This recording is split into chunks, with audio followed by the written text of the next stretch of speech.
दिनै 2026 मायथाइनि 25 मे दिनै सानसेनि माखासे गोनां खौरांफ्रानो जादों। दिनै आसाम सोरखारा रायजो बिधान सभायाव uniform civil code (UCC) Assam 2026 बिलखौ दिन्थिदों। जाय बिला बाहागो लाग्रा गोबां नोगोरारि आयेनखौ गिदिर सोलायनो थांखि लादों। बेयाव उन्दै बैसोआव हाबा जानायखौ होबथानाय, हाबा आरो लोगोसे थानायनि रेजिस्ट्रेशनखौ गोनांथार खालामनाय आरो हारिनि गेजेराव हाबा सिफायनाय आरो समान मोनथायखौ सामलायनो एखे खान्थि लाबोनायनि बिथांखि दङ होनना खौरां मोननाय जादों। नाथाय सेडेल ट्राइबफोरखौ बेनिफ्राय रैखाथि होदों। मख'नो गोनांदि आसाम बिधान आफादगिरि बिफाननि मन्थ्रि अतुल बरा बिथाङा फोरमायथिदों। जथुमानि समाव गिबि मन्थ्रि बिथांनि जानाय इउनिफर्म सिभिल कड (UCC) बिलखौ बिधान सभायाव गायसननाय जाबाय होननानै फोरमायथिदों। आरोबाव बिथाङा फोरमायदों, दिनै आं गिबि मन्थ्रि बिथांनि जाना सदनाव UCC बिलखौ गायसनदों। गिबि मन्थ्रि बिथाङा खोथा होदोंमोन दि बियो फिन खेबसेबाव खुंथायाव फैब्ला गिबि जथुमायावनो बिलखौ गायसनगोन आरो बियो दिनै जाफुंबाय होननानै मन्थ्रि अतुल बरा बिथाङा खौरांगिरिफोरनि सोंथियाव फोरमायथिदों। गुबुन फारसेथिं 16थि आसाम आयेन आफादनि गिबि जथुमानि 3थि सानाव MLA अखिल गगৈ बिथाङा बेसेन बांनायनि सायाव बेरेखा दिन्थिफुंदों। दिनै फिन आरोबाव पेट्रल आरो डिजेलनि बेसेनफोरा आरोबाव गोख्रैयै बांदों, जायनि थाखाय हादोरनाङैनो बाहायगिरिफोरनि सायाव आरोबाव नारसिननाय नुनो मोन्दों।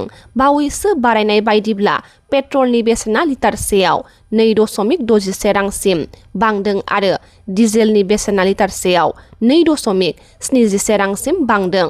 बे गोदान सोरांनायजों लोगोसे थांनाय सप्तायाव पेट्रलनि बेसेना लिटारसेयाव गासै 4.35 रांसिम बांदोंमोन। फारसेथिं डिजेलनि बेसेना बे समफारिनि गेजेराव लिटारसेयाव 4.53 रां बारायदों।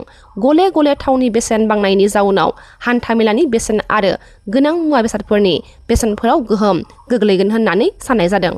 जुबिन गार्ग बिथांनि थैनाय केसजों सोमोन्दो गोनां श्याम कानु महन्तनि जामिन आर'जखौ गुवाहाटी गोजौ बिजिरसालिया दिनै खोनासंनो थाखाय थि खालामदों।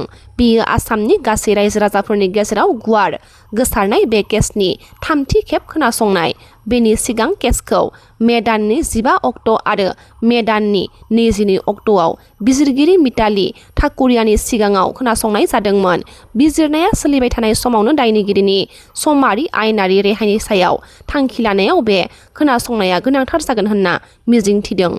आसामनि मन्थ्रि चरण बर' बिथाङा फोरमायथिदों, पेट्रल आरो डिजेलनि बेसेना बांनायनि उनावबो रायजोआव बासनि भाराखौ बांहोनाय नङा होननानै। थावनि बेसेन बांनाया आसामनि दावबायारिफोर आरो दिहुननाय बिबानगिरिफोरनि गेजेराव जिंगा सिखांहोनायनि गेजेरजों बे फोसावथायखौ होदों। गुवाहाटी घरामारा ओनसोलाव सासे लाइमोनजों गाग्लोब जानायनि उनाव आजिरा मोननाय APS बिबानगिरि गिरिन चन्द्र डेकाया जिउ गोमादों। जाथायनि उनाव बिखौ गोब्राब थासारियाव ICUआव थिसननाय जादोंमोन, नाथाय बिथाङा रुंसारि जायो। बे जाथाया ओनसोलाव जिंगा सोमजिहोदों आरो पुलिसआ केसखौ लानानै गुवारै नायबिजिरगोन होनना मिजिंथिदों। आसामनि मन्थ्रि पीयूष हाजरिका बिथाङा बिधान सभायाव फोरमायथिदों, मुलुगाव थावनि बेसेना 40% बारायनाय समाव भारतआव थावनि बेसेननि बांनाया 5% सिमा गोनां जादों होननानै। मख'नो गोनांदि मुलुगाव थावनि बेसेना 40% बारायदों, नाथाय जोंनि हादराव बांनाया 5% जादों। गाहाय मन्थ्रि नरेन्द्र मदि बिथाङा हादोरखौ मोजाङैनो सामलायदों होनना हाजरिका बिथाङा बिधान सभानि जथुमायाव फोरमायथिदों। बेसेन बांनाय आरो थावनि बेसेन बांनायनि सायाव सावरायनायनि गेजेरजों मन्थ्रिनि बे बिबुंथिया फैदों, जेराव सोरखारा मुलुगनां थावनि बेसेन सोलायनायनि गोहोमनिफ्राय नोगोरारिफोरखौ रैखा खालामनो लानाय राहाफोरखौ दिन्थिदों। भारतीय जनता पार्टी (BJP) नि आसाम दालाइ आफादआ 2026 मायथाइनि रायजो बिसायख'थियाव पार्टीया गोबां देरहासारनाय मोननायखौ दिन्थिनानै सोरजि मोननाय गोदानै सायख'जानाय 82 बिधान सभा सोद्रोमा MLAफोरखौ मान होनो थाखाय गाबोन 26 मेआव मोनसे गिदिर मान बावनाय फोरबो खुंनो थियारि जादों। HSLC आनजादाव सोरखारि फरायसालिनिफ्राय टप 10 मासियाव उथ्रिनो हानाय फरायसाफोरनो फैगौ सप्तानिफ्राय सासेयाव 5 लाख रां होनानै बरायनाय जागोन होनना फोरमायथिदों।